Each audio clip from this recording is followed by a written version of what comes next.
No, I would just say that I would report the numbers of people that were taken off the streets with criminal records, and I would tell the good people in North Carolina, let them answer the question. Call your sheriff's departments.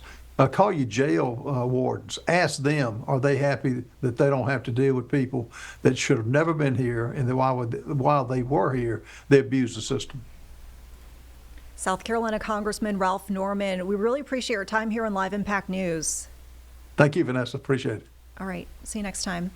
And folks, we did want to mention, since we did touch on that resolution following the vote on the Epstein files to be released, we had, of course, the congressman explaining his push to censure Delegate Stacey Plaskett of the Virgin Islands. We actually have for you after the break here Plaskett's speech, if you will, or explanation, if you will, on the House floor from earlier today, so you can kind of hear her response to some of the criticism that she's taking right now. We'll be right back in 2 minutes.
Hi, everyone. Thanks so much for being with us here on Live Impact News. We want to turn now to this statement that we saw from Delegate Stacey Plaskett on the House floor earlier today. And this was following the introduction by South Carolina Congressman Ralph Norman of this resolution to censure her. And this is related to recent reporting that's come to light regarding a relationship communication that she had with the late sex offender Jeffrey Epstein. So this is her response on the House floor from just hours ago.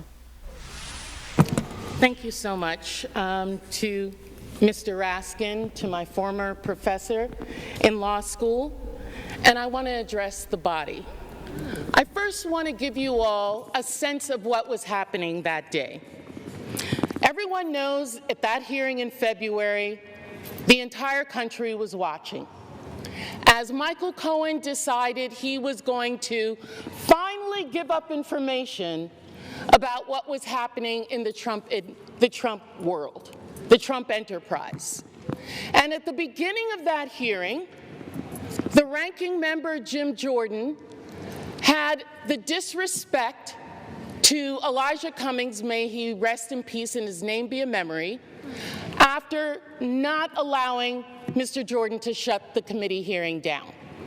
And I turned to Mr. Jordan and told him to have respect for the chair and to basically shut up. And that moment went viral. And I began to get innumerable texts from friends, from foes, from constituents about what was happening in that hearing. And I got a text from Jeffrey Epstein. who at the time was my constituent, who was not public knowledge at that time that he was under federal investigation, and who was sharing information with me. Now, I heard recently from someone that I was seeking advice from him. Let me tell you something. I don't need to get advice on how to question anybody from any individual. I have been a lawyer for 30 years. I have been a narcotics prosecutor in New York City. I have had the honor of being a political appointee at the Justice Department after September 11th as a Republican appointee in the Bush administration. I know how to question individuals. I know how to seek information. I have sought information from confidential informants, from murderers, from other individuals, because I want the truth, not because I need them to tell me what to say. And if you look at the transcript, you will see that I questioned Michael Cohen for 5 minutes. The Washington Post only shows you 30 seconds and takes from it one individual's name that I got from, Jeffrey Epstein, and didn't know who the individual was, and put that individual with a host of other individuals that I felt the committee should subpoena. They've never been subpoenaed. They've never been questioned. Because at the end of the day, I know that in the Trump administration and with my colleagues over there, it's not about sexual assault. It's not about support of victims. It's about money. It is about money. I have consistently stood against sexual violence and the exploitation of women and children in previous careers as well as here in this body. We all know that Jeffrey Epstein's actions were absolutely reprehensible. As a constituent, as an individual who gave donations to me, when I learned of the extent of his actions after his investigation, I gave that money to women's organizations in my community. Not back to him, but to women in the community who needed that support. That's what I think should have been done, and that's what I did. They've taken a text exchange which shows no participation, no assistance, no involvement in any illegal activity, and weaponized it for political theater, because that's what this is. This has been reviewed by federal courts. Any charges, victims who initially had a case against me dismissed it on their own without prejudice. You don't want to talk about what is really happening here. Your attacks on working families, your protection of powerful predators and corporate criminals. You want to talk about texting felons? How often do you text President Donald J. Trump? That's the individual we should be concerned about.